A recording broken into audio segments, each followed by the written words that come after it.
तो पहला सवाल जो मैं हर कपल से करता हूँ वो ये है कि आप लोगों ने एक दूसरे को पहले कहाँ देखा?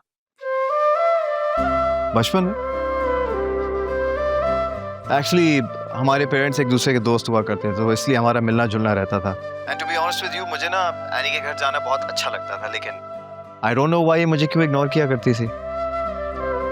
साविया, कम ऑन, इन बातों को कहाँ लेके बैठ गए हो? लेकिन अगर तुम कर ही रहे हो तो ये भी बता दो ना कि मैं क्यों इग्नोर करती थी।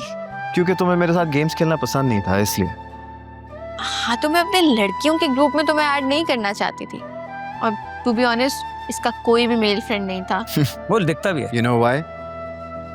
क्योंकि तुम मेरी बेस्ट फ्रेंड थी, इसलिए।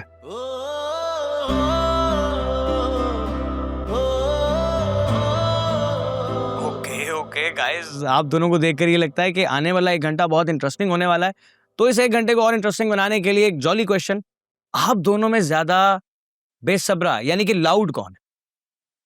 ये क्या क्या हो गया? क्या बात कर रहे हो? मैं और लाउड? देख रहे हैं आप? तुम मुझे देख के बात करो ना, उधर क्या कह रहे हो? गाइस रिलैक्स, हम लोग लाइव जा रहे हैं। मैं काम करता हूँ, मैं क्वेश्चन चेंज कर देता हूँ। आप दोनों में से पहले प्रपोज किसने किया? मैंने। लड़के ही करते हैं पहले वैसे। इस सवाल को रहने ही देते। नहीं, मुझे लगता है कि दुनिया को पता होना चाहिए, और वैसे भी अगर मजाक बनेगा तो मेरा ही बनेगा ना। एक लव लेटर लिखा था मैंने। Love letter? जी। अपने सालों की मोहब्बत एक सफ़े पर लिखना कोई आसान काम तो था नहीं, बट उसी मोहब्बत को अपने दिल में छुपाए रखना और भी मुश्किल था। तो बस फिर मैंने फैसला कर लिया था कि चाहे कुछ भी हो जाए, मैं अपनी दिल की बात एनी तक जरूर पहुंचाऊंगा। और आपने किया भी? जी बिल्कुल। फिर उसके बाद इनका क्या रिएक्शन था? एक लव लेटर के जरिए मैंने अपनी दिल की सारी बातें एनी को बता दी, और एनी को मेरा ये अप्रोच बड़ा ओल्ड स्कूल ऑफ थॉट लगा। Old school of thought? ऐसा क्यों? ज़ाविया, आगे बात रहने तो, हमारी काफी पर्सनल बात है ये वैसे। नहीं, क्या हो गया? मुझे नहीं लगता कि ऐसी बात पर कोई पर्सनल टैग लगाना चाहिए। प्लीज सर, आप बताइए। हाँ, तो फिर जब वो लव लेटर वाला प्लान फेल हो गया, तो एक वॉइस नोट के जरिए मैंने अपनी सारी दिल की बातें एनी को बता दी। और एनी ने क्या किया, वो वॉइस नोट सारी क्लास को सुनाया, और मेरा जो मजाक बना, पूरी क्लास के सामने वॉइस नोट सुना दिया। वैसे तो दोस्तों में एक फन है, लेकिन वेरी बैड। उस वक्त ना समझ थी मैं, छोटी, और मुझे पता नहीं था कि ज़ाविया का ये रिएक्शन आएगा और वो शहर छोड़कर ही चला जाएगा।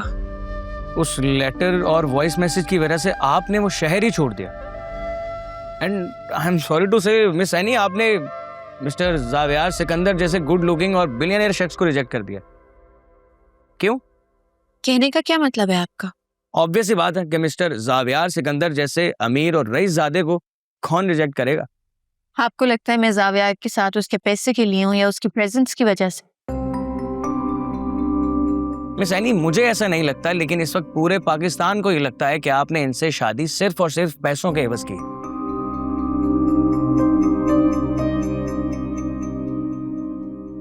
What rubbish! ऐसा बिल्कुल भी नहीं है। एनी को पैसों में कोई दिलचस्पी नहीं है। ये शादी मेरी वजह से हुई और पहल भी मैंने की थी। Thank you mister ज़ाविया Sikandar for clearing this. तो मिस एनी, आपने वो जो एक क्या वो ऑनलाइन छोटा मोटा क्या ढाबा, क्या नाम किचन उसका, उसके बनाने की क्या वजह थी?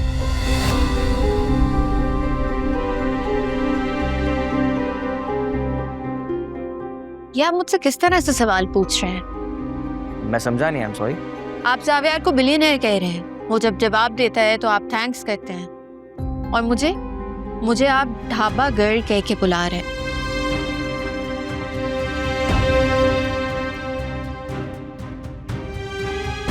आई थिंक आप दोनों बात को किसी और टॉपिक की तरफ लेकर जा रहे हैं। I agree. मुझे लगता है कि अब हमें पब्लिक क्वेश्चंस ले लेने चाहिए, क्योंकि शो जो है हमारा लाइव है। तो क्वेश्चन लेते हैं। ओके, तो मिस बिस्मा ये पूछती हैं कि अगर आपकी ज़िंदगी में कोई ऐसी सिचुएशन आए कि आप दोनों को एक दूसरे से जुदा होना पड़े तो पहले कौन होगा?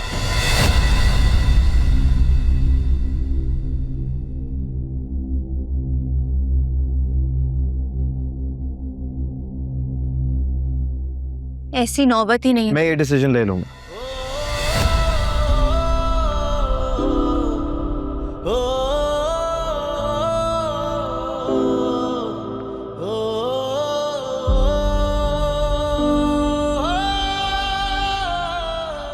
सालों पहले जब मैं ये शहर छोड़कर गया था ना, तो मैंने उसी वक्त फैसला कर लिया था कि मुझे एनी से नफरत है। मैं उसे भूल चुका हूं, मैं कभी उसकी शक्ल नहीं देखना चाहता। फिर क्या हुआ कि वक्त गुजरता गया, पढ़ाई मुकम्मल हुई, करियर में आगे बढ़ गया। पता नहीं कितने साल हो गए थे कि घर से दूर रहा, लेकिन एक चीज नहीं बदली थी, और वो थी मेरे दिल में आने के लिए मोहब्बत।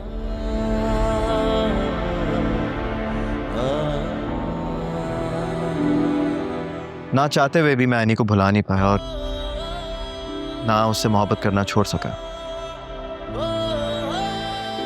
खुद से लड़ता था, झूठ बोलता था कि मुझे एनी की परवाह नहीं है, मैं उसे भूल चुका हूं, लेकिन ये सच नहीं था। मेरे दिल और दिमाग पर एनी हमेशा सवार रहती थी। मुझे तंग करती थी कि आज भी तुम उस लव लेटर पर कायम हो जिसमें तुमने मुझसे मोहब्बत का दावा किया था। फिर सालों बाद जब मैं वापस आया, एनी को देखा, तो मुझे ऐसा लगा कि मैं अभी भी वहीं बैठा हुआ हूं उसके सामने, वही पुराना वाला ज़ावियार। लव लेटर लिख रहा हूं, वॉइस नोट सुना रहा हूं, मोहब्बत का इजहार कर रहा हूं।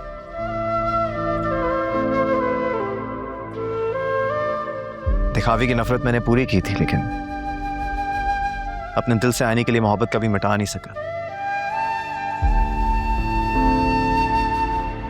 और अब मुझे लगता है कि मैं एनी से मोहब्बत की उस इंतहा पर आ चुका हूं कि अगर मुझे लगे ना कि एनी की खुशी मेरे बगैर है, तो मैं खुद को एनी से दूर कर लूंगा, क्योंकि एनी की खुशी और उसकी इज्जत मेरे लिए बहुत अजीज है। और अगर एनी मेरे साथ नहीं रहना चाहती ना, तो मैं अपनी मोहब्बत की तस्कीन के लिए उसे अपने साथ चलने पर मजबूर नहीं करूंगा।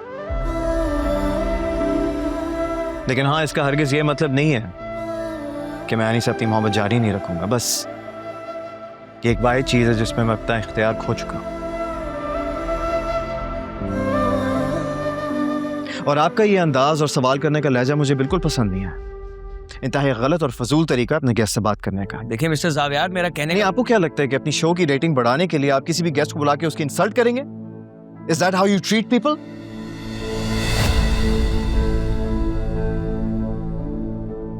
एनी अपनी मेहनत और अपनी लगन की वजह से यहां तक पहुंची है, और हमारी शादी से पहले ये कामयाबी से अपना बिजनेस चला रही थी। And it's not a dhaba, it's Annie's kitchen.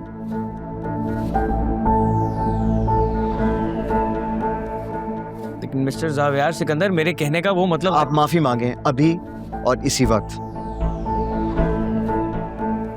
आपने ना सिर्फ एनी की इंसल्ट की है, बल्कि हर उस औरत की इंसल्ट की है जो अपने घर से निकलकर कुछ बनना चाहती है, आगे बढ़ना चाहती है।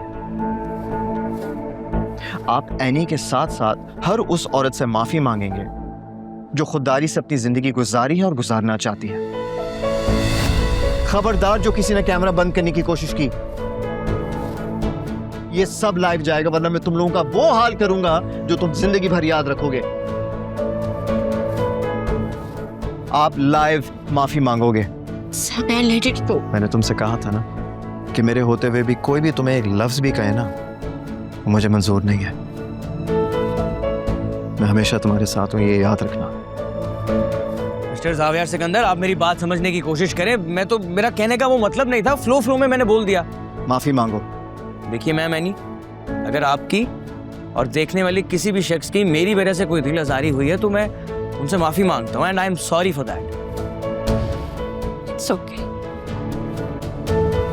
चलो।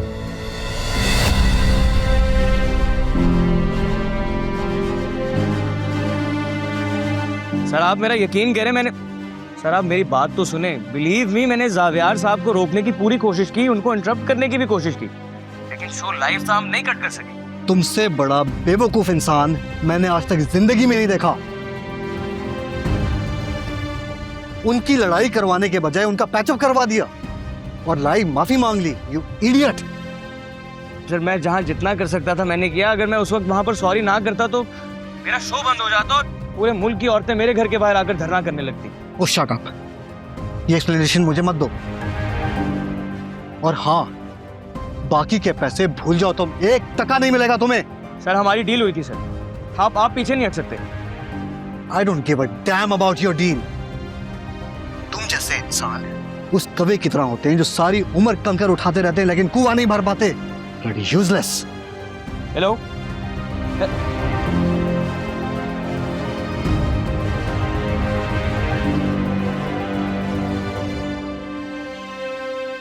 सर मीटिंग के लिए सब रेडी हैं। Get out.